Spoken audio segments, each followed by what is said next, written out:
전 세계 니켈 공급량의 절반을 차지하는 인도네시아가 결국 니켈 생산량을 조절합니다. 26일 관련 업계에 따르면 인도네시아는 니켈 공급망 통제에 나설 계획인데요. 수요가 공급을 따라잡지 못해 글로벌 니켈 가격이 지속적인 하락세를 보였기 때문입니다. 실제로 전 세계 니켈 가격은 지난 2021년 이후 최저 수준으로 떨어졌는데요. 지난 22일 기준 런던 금속거래소에서 거래된 니켈 가격은 톤당 16,007달러, 우리 돈 약 2,139만 원을 기록했습니다. 1년 전과 비교하면 절반 수준이며 16,068달러였던 2021년 1월 3일 이후 가장 낮은 수치인데요. 메이디 카트린 랭키 인도네시아 니켈광업협회 사무총장은 니켈 가격이 톤당 15,000달러 이하로 떨어지면 생산 단가에도 못 미친다며 현재 겨우 손해를 안 보는 수준이라고 우려했습니다. 여기에 전기차 수요 부진도 한몫했습니다. 글로벌 전기차 판매량은 지난 2022년 1,050만 대에서 지난해 1,380만 대로 31%가량 늘었는데요. 반면에 전년 대비 판매량 증가 속도는 2022년 61.5%에서 절반 수준으로 둔화했고 올해 전기차 판매 증가율 또한 20%대로 더 둔화할 것으로 예상됩니다. 인도네시아의 니켈 공급도 전기차 수요도 예상대로 흘러가지 않는 모양새입니다. 전기차 시장이 니켈 시장에 불러온 나비 효과에 대해 자세한 내용은 조태현 기자에게 물어봤습니다.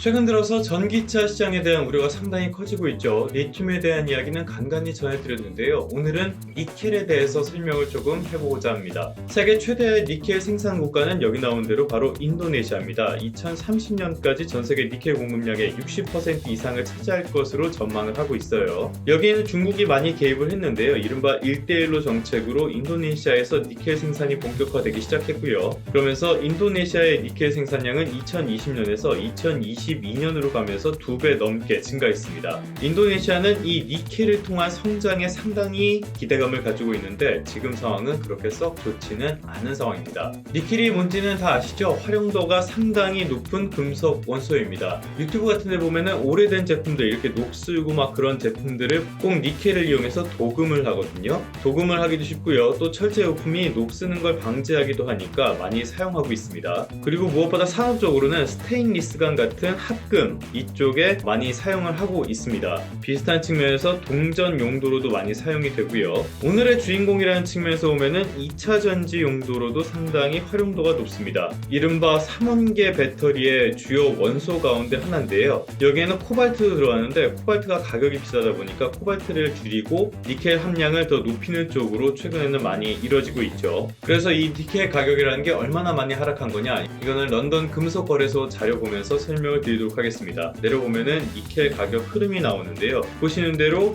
꾸준히 우하향을 하는 모습이 확인이 됩니다. 1년 만에 거의 절반 수준까지 내려섰는데요. 지금 정도의 가격이면 거의 생산 단가와 맞먹는 수준이라고 합니다. 그러니까 니켈을 생산해가지고 돈을 벌 수 있는 수준은 아니라는 거예요. 이렇게 니켈 가격이 약세를 보이는 것도 리튬과 비슷한 이유입니다. 첫 번째로는 수요가 둔화하고 있다는 점, 두 번째로는 공급이 과잉됐다는 점. 이 두 가지가 겹치면 당연히 수요와 공급의 원리에 따라서 가격이 급락할 수밖에 없겠죠. 인도네시아가 공급량 조절에 나서려는 근본적인 이유라고 볼 수 있겠습니다. 그렇다면 결국 핵심은 앞으로 전기차 시장이 어떻게 전개될 것인가, 이 부분이라고 할 수 있겠습니다. 최근에 전기차 시장에 상당한 쇼크를 준 게 바로 테슬라의 4분기 실적인데요.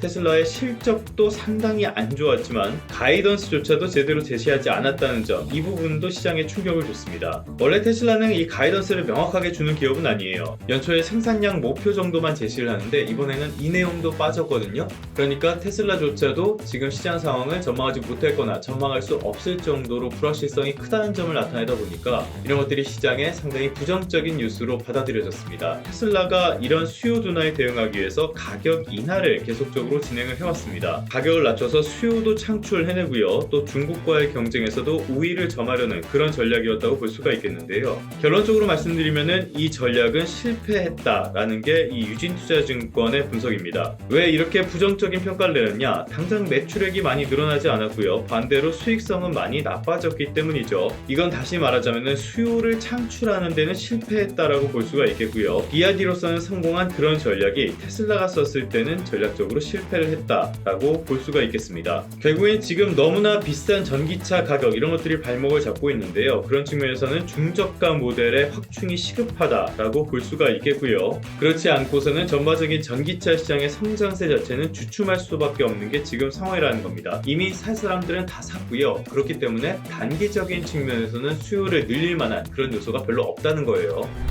결론입니다. 중장기적으로 봤을 때 전기차 시장의 성장세 이 부분에 대한 의심은 별로 없다고 볼 수가 있어요. 친환경 차량 측면에서는 여러 가지 경쟁자들이 있을 법도 하지만은 지금 시장 상황에서는 전기차를 위협할 만한 위치까지 올라온 제품은 별로 없다고 할 수가 있으니까요. 다만 단기적으로는 실적에 부정적인 영향을 미칠 가능성은 대단히 크다고 할 수가 있습니다. 수요 둔화 문제는 물론이고요. 중국 쪽의 전기차 그리고 2차 전지 업체들의 공세도 지금으로선 상당히 만만치 않은 상황이기 때문입니다. 외형적인 성장 자체는 이어지겠지만 수익성 악화 이런 가능성을 무시할 수 있는 그런 상황은 아니라는 거예요. 여기에 국내 2차 전지 업체들 세계적인 기준으로 봤을 때 상당히 고평가, 오버밸류되어 있는 상태라고도 할 수가 있습니다. 효율적인 시장에서 주가라는 건 결국에는 적정한 수준까지 수렴하는 과정을 거칠 수밖에 없거든요. 누군가가 특정 종목을 노골적으로 추천하는 말, 이런 말은 무조건 걸러 들으시는 게 좋다고 생각합니다. 이거는 그 사람의 어떤 경제적인 이득을 목적으로 하는 경우가 많거든요. 투자하실 때는 이런 점들을 모두 다 종합적으로 고려를 하는 게 지금 시점에서는 대단히 중요하다고 생각합니다. 그러면 성공 투자하시고요. 다음 시간에 다시 뵙도록 하겠습니다.